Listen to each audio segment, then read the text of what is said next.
शुरू ईश्वर के नाम से जो अत्यंत दयावान और कृपाशील है। मेरे प्यारे भाइयों,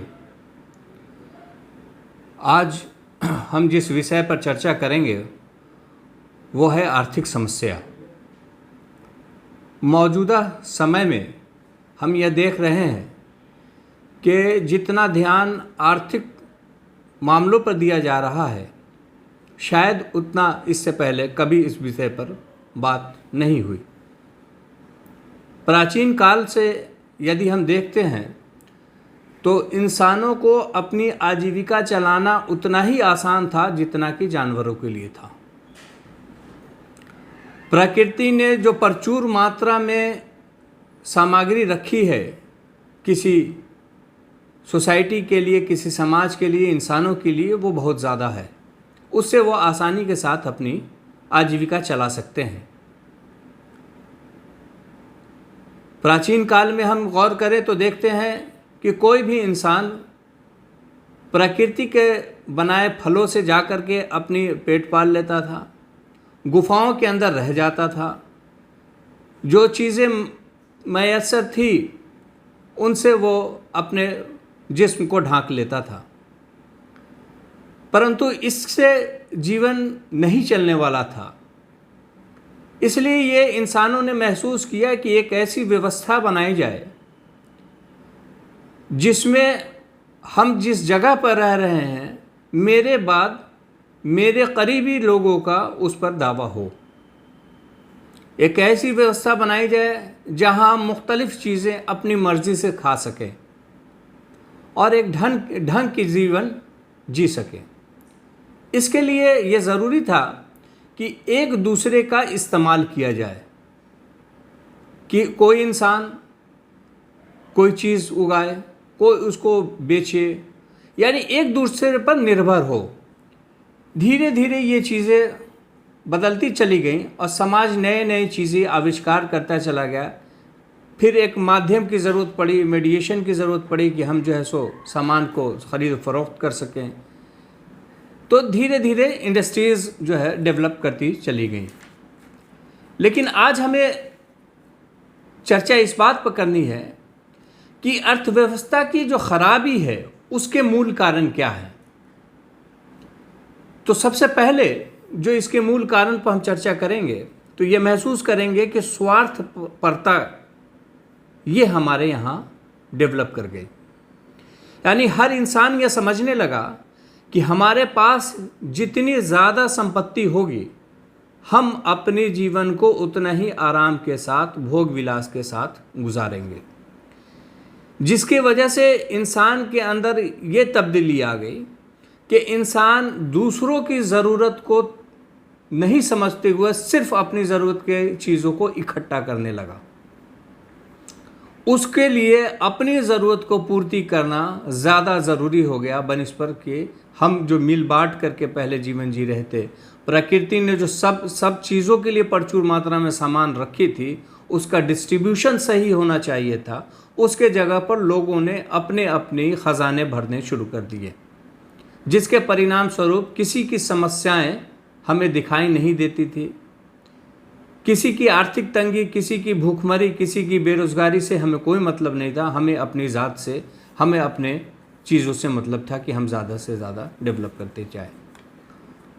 दूसरा कारण है पूंजीवाद। ये जो पहला कारण था जिसमें भोग विलास की चीज़ें बढ़ती चली गई और उसके ज़रिए से जो है पैसे चले आए लोगों के पास, जिसमें एक आप देखेंगे कि दुनिया में सबसे ज़्यादा रेवेन्यू अगर कहीं जनरेट होता है किसी माध्यम से तो वो शराब है, फिल्में हैं, नंगापन है, इन सब चीज़ों से बड़ी मात्रा में जो है, कॉस्मेटिक आइटम है, इन सब चीज़ों से बड़ी मात्रा में बिजनेस की जाती है। यानी जितनी आराम की चीज़ें हैं जो दूसरों को नुकसान पहुंचाती है समाज में, उस पर ज़्यादा ध्यान केंद्रित किया गया। उसके बाद आता है पूंजीवाद। तो पूंजीवाद के मामले में देखते हैं कि जीविका के जितने साधन थे उन तमाम संसाधनों को एकत्र करना और अपनी पूंजी को बढ़ाना, ये इनकी ज़िंदगी का लक्ष्य हो गया। आप शुरू में भी गौर करें तो ये चीज़ें आती थी। अब भी अगर हम ये देखते हैं तो धीरे धीरे देखते हैं कि समाज में धीरे धीरे एक बड़ा डेवलपमेंट हुआ। तो बड़े डेवलपमेंट के साथ ये हुआ कि पूंजीपति वर्ग जो है वो अत्यधिक समाज में आते चले गए, और निर्बल लोग, जो कमज़ोर लोग थे, जिनके कुदरत उतनी सलाहियतें नहीं दे रखी थी कि वो उन प्रकृति ने जो ख़जाने रखे हैं उसको हासिल करें, उसके हिस्से का भी ये लेते चले गए। अब मिसाल के तौर पर अगर देखना चाहें तो एक व्यक्ति जो प्रकृति ने जिसके पूरा सामान रखा, अगर वो उस तक नहीं पहुंच पा रहा है, अगर हमारे पास एक से अधिक सामान है तो गोया हमने किसी एक का हक मारा है। अब देखिए समाज में यही हो रहा है कि ज़मीन, ज़्यादातर शहरों की ज़मीन में दूसरे बड़े बड़े लोग जो शहर के हैं उनके पास ज़्यादा ज़मीनें हैं, बाकी आबादी के पास बहुत कम है ज़मीनें या है ही नहीं ज़मीन, इसलिए कि ये प्रचुर मात्रा में ये ज़मीन ख़रीद लेते हैं। एक आदमी के रहने के लिए एक घर काफ़ी है, लेकिन देखिए तो फलां साहब की ज़मीन यहाँ भी है, वहाँ भी है, वहाँ भी है, बड़े बड़े बंगले बने हुए हैं, बड़े बड़े कॉटेज बने हुए हैं। तो इससे क्या हुआ कि जो वो तबका था जिसके लिए वो ज़मीन प्रकृति ने रखी है वो कम होती चली गई। इसी तरह से हालात बिगड़ते चले गए, तमाम चीज़ें बिगड़ती चली गई। उसके बाद एक आया तीसरा जो कारण है वो है संघर्ष व्यवस्था। फिर हम देखते हैं कि आपस में छोटे छोटे गांवों से लेकर के अगर हम देखते हैं तो आपस में एक संघर्ष की व्यवस्था चालू हो गई, यानी हर आदमी अपने जीवन को सुरक्षित बनाने के लिए संघर्ष कर रहा। और ये व्यवस्था समाज में जितनी ज़्यादा बढ़ती है उतना ही देखते हैं समाज दो भागों में विभाजित होता जाता है। यानी पूंजीपति वर्ग जो है अपने पैसे के दम पर उनका शोषण शुरू कर दिया। पूंजी, जिसके पास पैसा है वो पैसा बढ़ेगा कैसे? तो पैसा दो ही माध्यम से बढ़ सकता है, या तो वो पैसा व्यापार की शक्ल में लगाया जाए या वो पैसा ब्याज की शक्ल पर लोगों को दिया जाए। तो व्यापार में अगर हम लगाते हैं तो उसमें जाहिर सी बात है कि रोज़गार बढ़ने की भी चांसेस हैं, लेकिन ये व्यापार अगर हम पब्लिकली सामाजिक तौर पे व्यापार करते हैं तो उसमें बढ़ता है। लेकिन व्यापार हमारा ये हो कि कहीं हम वैसा एसेट्स खरीद लें जहां पता चला कि कोई शहर डेवलप करने वाला है, वहां हमने ज़मीनें ले ली कि 20 साल बाद इसको बेचेंगे, तो वो पूंजी ब्लॉक हो जाती है। एक फ्लैट के बाद इस लोकेशन पे हम 5 फ्लैट और ख़रीद लें ताकि 10 साल बाद इसको, तो ये पैसा हमारे पास क्या हुआ कि वो पैसा समाज में सर्कुलेट नहीं हो रहा, वो पूंजी जाम हो गई। दूसरा ये कि हम जो है उसे ब्याज पे चलाएं। तो ब्याज पे चलाने से क्या जो ज़रूरत है, तो जो गरीब तबका है, जो निर्बल तबका है, उसने गरीबी के कारण ब्याज लिया, जिसकी वजह से वो और उसकी हालत ख़राब होती चली गई। और समाज में ये जो तबका था पूंजीपतियों का, यह बढ़ता चला गया और गरीबी बढ़ती चली गई और इधर इनकी पूंजी बढ़ती चली गई।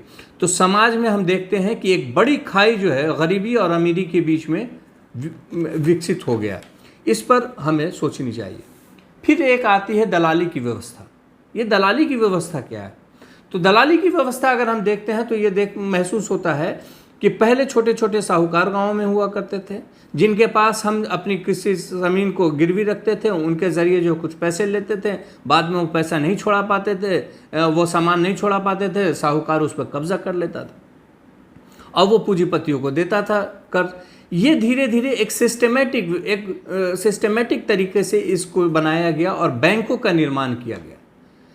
बैंकों के निर्माण में ये हुआ कि आम जो आदमी है, जो गरीब आदमी है, उसने अपनी पूंजी का थोड़ा थोड़ा बचा करके बैंकों में रखना शुरू किया कि हम सुरक्षित किसी ऐसे मौके पर जब हमारी हालात ठीक नहीं होंगे तो हम उस पैसे का इस्तेमाल कर सकते हैं। लेकिन बैंकों ने क्या किया? बैंकों ने ये किया कि बड़े बड़े उद्योगपतियों को ये कर्ज के तौर पे देने लगे। शुरू में तो कुछ पैसे आते चले गए, आ जाते थे कर्ज के तौर पे, ब्याज के तौर पे, फ़ायदे भी होते थे बैंकों को। लेकिन धीरे धीरे ये हुआ कि बिजनेसमैन जो पूंजीपति वर्ग था, इसने पैसे देने से इनकार करना शुरू कर दिया।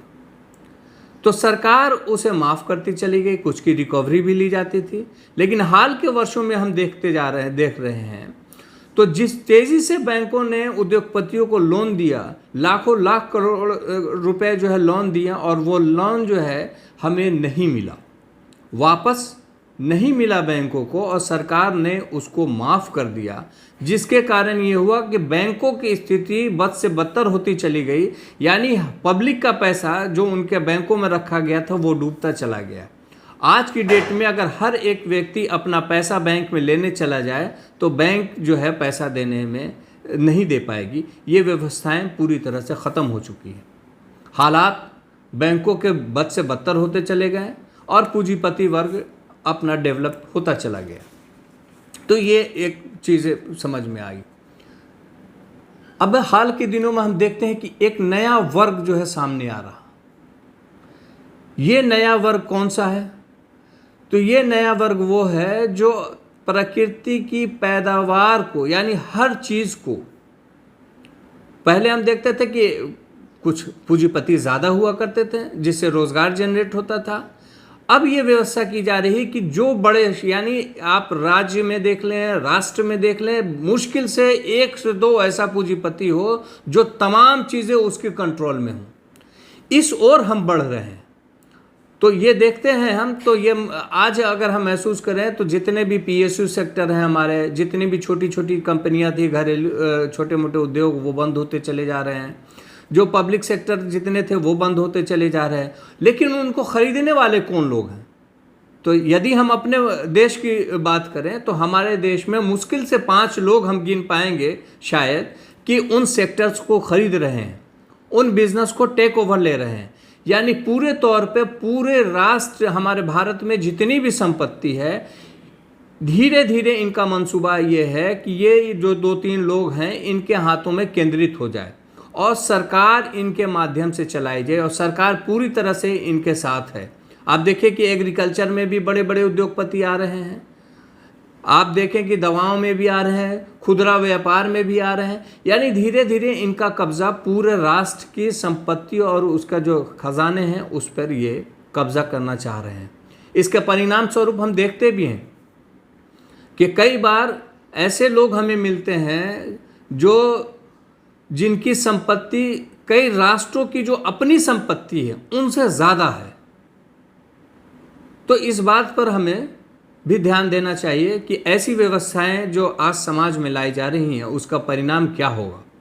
उसका परिणाम ये होगा कि हर व्यक्ति गुलाम होता चला जाएगा और वो जो है सरकारें भी उन्हीं के हिसाब से फैसला लेंगे, चूँकि पूरी ताकत, पूरी संपत्ति उनके पास होगी।